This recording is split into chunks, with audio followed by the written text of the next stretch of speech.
We've heard a lot about how Xbox believes the Activision purchase will enhance their mobile offerings. Well, you know who else thinks that?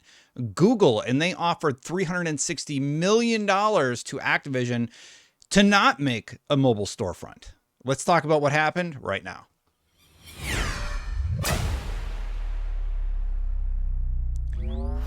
Thank you so much for watching, everybody. Please hit that subscribe button, hit that bell to know when my content goes live. I greatly appreciate you watching and supporting the channel. So this story comes away of PCGamer.com and came my way anyway from PCGamer.com. And Epic has alleged in a new court filing that Google paid $360 million to Activision to keep it from developing competing mobile app store. Now, you might know Activision has hugely popular games like Call of Duty Mobile. It has a lot going on in terms of user interest in the games that they develop. And they said, hey, please don't do that.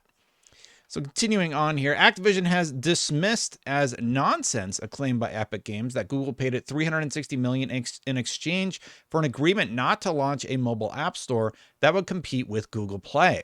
The allegation was revealed in an unredacted complaint filed earlier this week as part of Epic's ongoing lawsuit against Google, which also claims that a similar agreement was reached with League of Legends studio Riot Games. Now, what's really curious is we've learned a lot about what is happening at various companies. We learned a lot about the crossplay tax from Sony that I'll put a link to up here. We've learned a lot about how these companies operate behind the scenes. Now, Activision has dismissed this, but let's keep reading on to see if there is actually any credence to the idea that Google would have an interest in not letting people create other platforms. This isn't the first time we've heard about this. Sony actively pays people to keep stuff off of Xbox Game Pass, as we learned from the Brazilian documentation in the Activision Blizzard merger. So it is interesting that Google is one of the few companies that went to the CMA to speak out against Microsoft acquiring Activision Blizzard, because it does seem like they have a vested interest in remaining on top, which is exactly the same stance Sony has. So let's continue on in this story, though. Epic filed its lawsuit against Google in August 2020, the same day it sued Apple for its monopolistic practices on the App Store. And for basically the same reasons, Google requires developers to play on the Play Store to use its in-app billing system to process payments, which takes about a 30% cut of any purchases made throughout the storefront. And Epic wants the option to use its own payment processing. The suit has been grinding on for a while now and has been largely overshadowed by Epic's beef with Apple, which has given us sweeping pronouncements, silly graphics, and even a full-on cinematic parody of Apple's famous 1984 ad. You might remember Fortnite did that, I believe, in their engine to kind of point out how Google is like this huge conglomerate company who seems scared of competition in the market. Epic claims that Google has made multiple anti-competitive agreements with other developers who were considering either the development of a competing mobile app store, releasing their products standalone.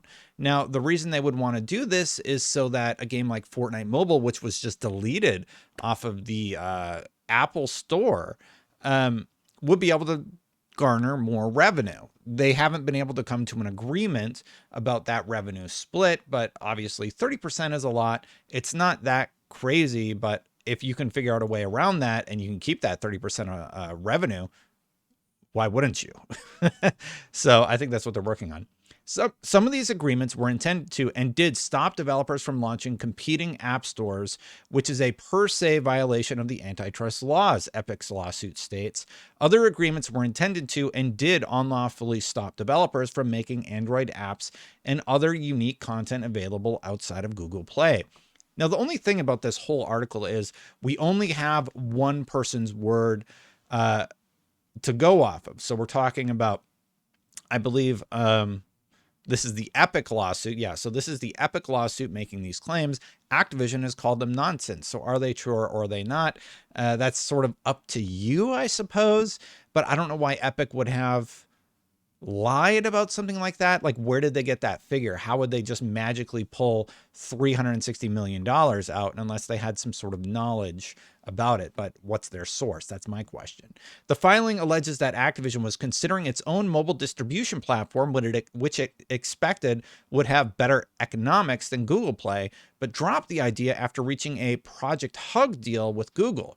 Google allegedly paid Activision $360 million over 3 years, and Activision abandoned its plan to launch a competing Android app store.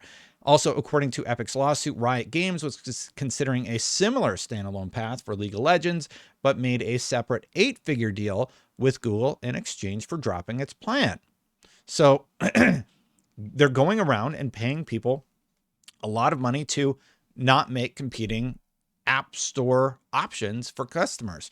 And I mean, it's a strategy. You pay somebody that amount, and all the revenue that you get that 30% cut for doing nothing, for basically having a storefront. Why would you not want to keep that? And they probably make so much money just from keeping other companies from doing that, that it makes perfect sense that they would want to continue with that strategy, right? Anyway, continuing on. Google reached Project Hug deals, or App and Game Velocity Program deals, as they were later known, with numerous other game companies, according to the filing, including Bandai Namco, Electronic Arts, which actually has EA Play, NCSoft, NetEase, Nexon, Nintendo, Square Enix, Tencent, and Ubisoft. Ubisoft also has sort of a PC storefront, so to speak, that they utilize. There are no specific allegations that those deals were made to prevent the launch of competing app stores or standalone game releases, however. Epic initially made allegations about Project Hug in August of 2021, but did not reveal any specific dollar amounts or names of companies. That's a typo, I think. Dollar amounts or names of companies involved at that time. In response, Google acknowledged the existence of the programs, but denied that they were aimed at shutting down competition. Google Play competes with other app stores on Android devices on rival operating system for developer attention and business, a rep told The Verge in 2021. We've long had programs in place that support best-in-class developers with enhanced resources and investments to help them reach more customers across Google Play. These programs are a sign of healthy competition between operating systems and app stores and benefit developers tremendously. Why would you admit to doing this if this is being brought up in a court filing? There is no reason that they would be forthcoming with that information. And the way that they've crafted the name of the program,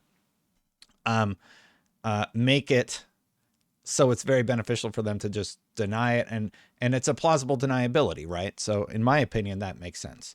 In response to this new filing, Activision also denied the allegations of a quid pro quo deal to shut down plans for its own mobile store. Epic's allegations are nonsense, an Activision representative said in a statement sent to PC Gamer. We can confirm that Google never asked us, pressured us, or made us agree not to compete with Google Play, and we've already submitted documents and testimony that prove this. So Activision has actually gone to the court and said this did not happen. So I'm very curious why all of a sudden Tim Sweeney would be out there saying, hey, this happened, but Activision is coming out and testifying that it's not true. That's illegal to do that, isn't it? What's that called? Perjury, right? That's perjury if Tim Sweeney is making false claims. Here's what Tim tweeted. We've been continually astonished by Google's brazen embrace of anti-competitive practices, from the secret Fortnite task force they created to attack Epic when we launched outside of Google Play, to the big money deals they made with competitors to dissuade store competition. Generally speaking, corporations are not famously big fans of meaningful competition, but Epic's claim in this particular instance could be difficult to prove. Activision took a swing at going its own way several years ago on Battle.net, but eventually came back to Steam, which also charges a 30% cut, presumably because it's so deeply entrenched. Other publishers, including Electronic Arts, have reached the same conclusion, and it's likely that remaining holdouts will eventually give in too. So it's not hard to believe that Activision abandoned plans for a standalone mobile app, not because of a payoff, but because it's just not economically worthwhile.